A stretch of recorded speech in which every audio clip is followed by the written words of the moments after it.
All right, we're with John and AJ Peaslee, and I met these guys at the track right off the bat this year. Day one, when we came up to scope out the place and figure out what was going on, these guys were parked beside us, and we're good guys. You know, you have a good neighbor and you have the crappy neighbors. Well, these were the good neighbors. We struck it up, had a good time right off the bat. I fell in love with John's bikes, a couple of R1s that are absolutely gorgeous, and followed them, took some photos of them that first day, and it was really interesting to me, the dynamic of a father and a son going out doing track days. And the first question I have to you guys is, how common is that in the sport? Because you guys are plugged in pretty good here. How much do you see fathers, sons, that kind of stuff going on? I'd say it's somewhat common. I think like just motorcycles in general, a lot of kids get into it from their dads, and I'm one of them, you know. And just especially in racing, you see like a lot of the top level racers are, you know, always from a family of racing. So I think it's somewhat common. I mean, it's less common that we ride at the same time. There's a lot less father-son duos riding and racing together, you know. So that's kind of cool. Yeah, I'll second that. I think it's really common. You see a lot of the dads are working the pit crew, helping the sons, you know, work on their bikes and tune them and everything. But it's more rare where the father and the son are both actively riding. Definitely more rare, but it's a great thing. And there's a couple other father-son duos out here at times. But many fathers are definitely involved with the pits, and when you talk to them, like AJ said, a lot of them they used to ride themselves, or they still ride street, and they got their sons into it at a young age.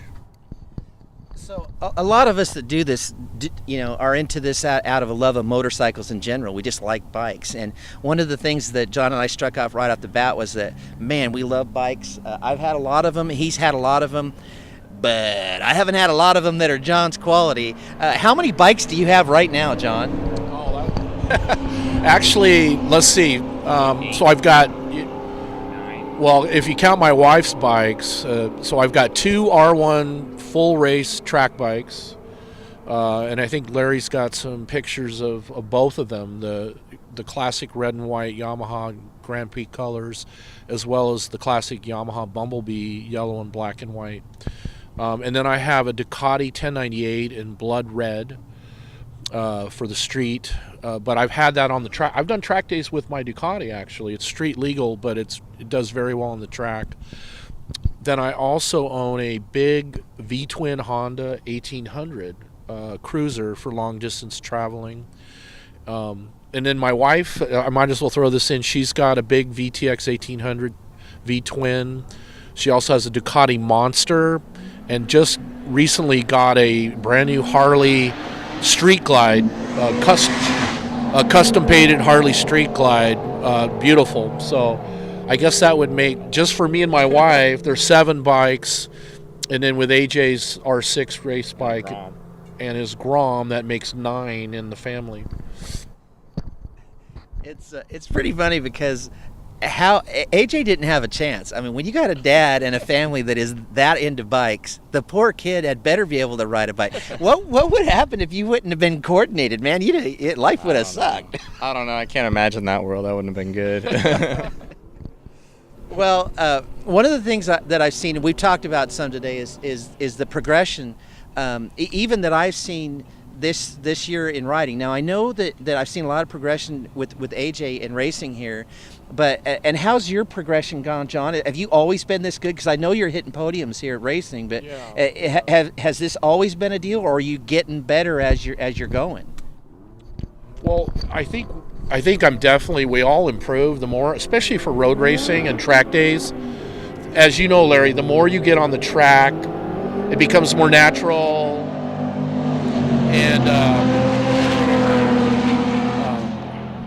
it becomes more natural, and your times naturally start dropping.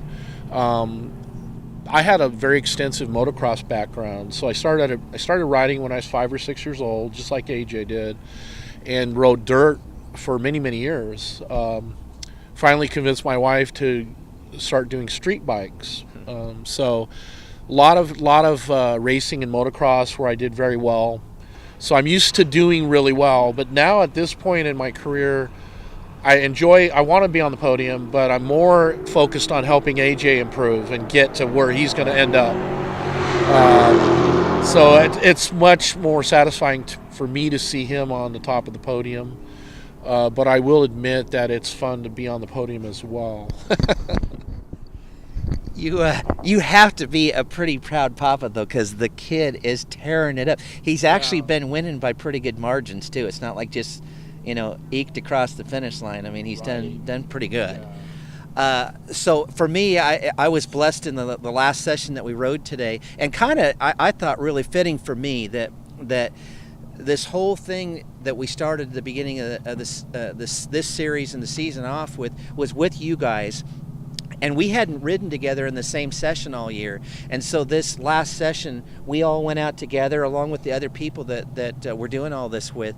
And we were bombing the pit straight and stuff and fun. And I'll tell you, I was really impressed being on the track with you guys after watching you the whole season and then be out there with you. You guys can ride, man. It was pretty cool to see. Thanks, Larry. Let's...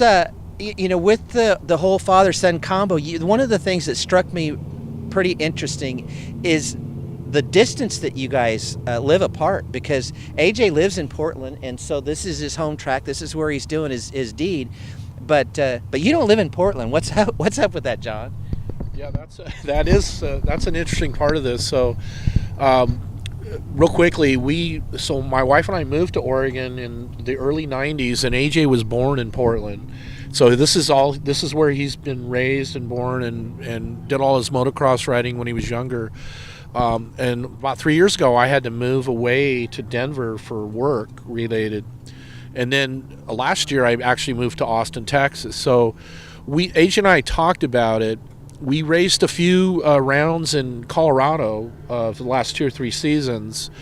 And AJ, I would fly him into Denver and we'd race in Colorado, and I had all the race equipment there. But we decided this year to leave all of our equipment in Portland, and the bikes, the trailer, the tow truck, everything, and then I would fly into Portland usually on a Thursday night. We do the track day on the Friday with you guys every time, and then we do the Saturday, Sunday race event.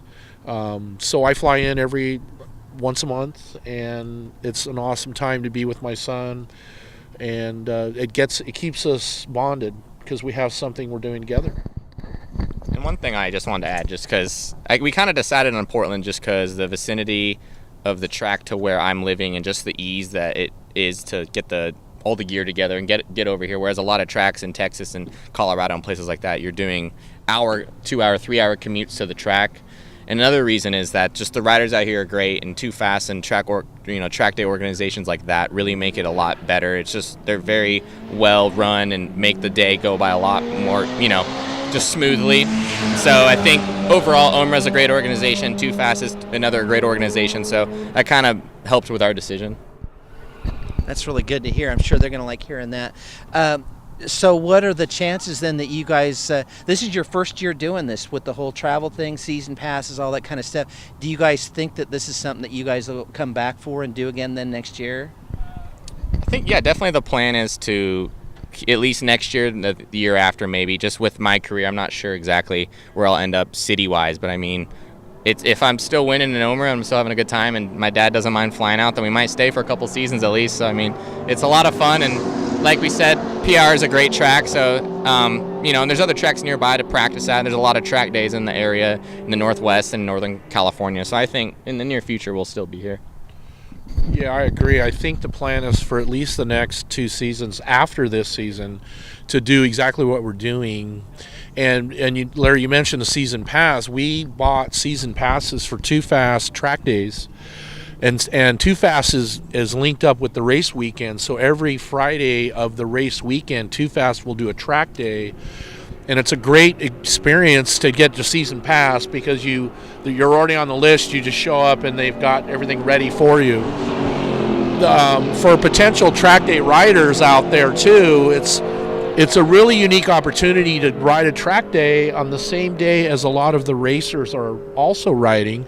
They'll be riding in the different groups, but some track days you go to, it's mostly just street riders there. This is very unique, and half the riders out there are racers, and it really helps for the street riders to get to see them. And as a fan, that's pretty fun. You get to go out and little guys like me get to see the good guys go. So that's pretty cool. Well, I hope that AJ's a Oregon-grown dude. I hope he stays around, and he's got a diploma now. So maybe it's time to go find a job somewhere. What are you looking at? Did you just finish? What's your next deal there? Yeah, so I graduated from Oregon State about a year ago, or June of 2016, and I've been working in public accounting since. I mean, it's a great start to my career. I work at a really great firm, so I mean, I've had a lot of opportunities there. And luckily, they're really cool with that kind of thing, with taking time off to race and do things like this. They're very supportive. So I mean, I'm lucky in that I live in a great city. I work with great people. I can take time off to do this, and I have the option to move to a lot of different cities in the future. So yeah, who knows? I mean, I like Oregon, so staying here for the near future, but we might move eventually. I'm not sure. Yeah, so I got a lot of options. One of the things I always love about this sport is finding out about the careers. Because I mean, you just think of, when I think of an accountant, I think of a nerd bomber guy sitting there pounding his keyboard and stuff. I don't think of somebody doing what I see you out here doing, and which kind of segues into something I want to ask you, John. What do you do for a career? Yeah, I have a master's degree in electrical engineering, and I'm a chip designer.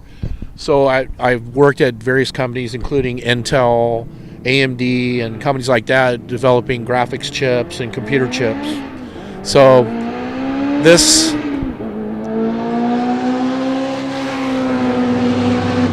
the opportunity to ride a motorcycle at its limits is really a nice break from the kind of work I do, which is I'm working on a computer for many, many hours a day, concentrating and writing programs and developing computer chips. So when I get on a motorcycle, it's completely a different feeling. It's much more visceral, and you just have all the senses going, the speed, the asphalt, everything, all the smells of the fuel and everything. So it's really a nice change from computer engineering. That's cool. Well, guys, thanks so much for taking the time. I've had a blast meeting you guys this year. Really looking forward to coming back next year and hanging out more and doing more of what we got to do this year. So thank you guys both so much. Yeah, thank you. Larry, thank you. See you guys next time.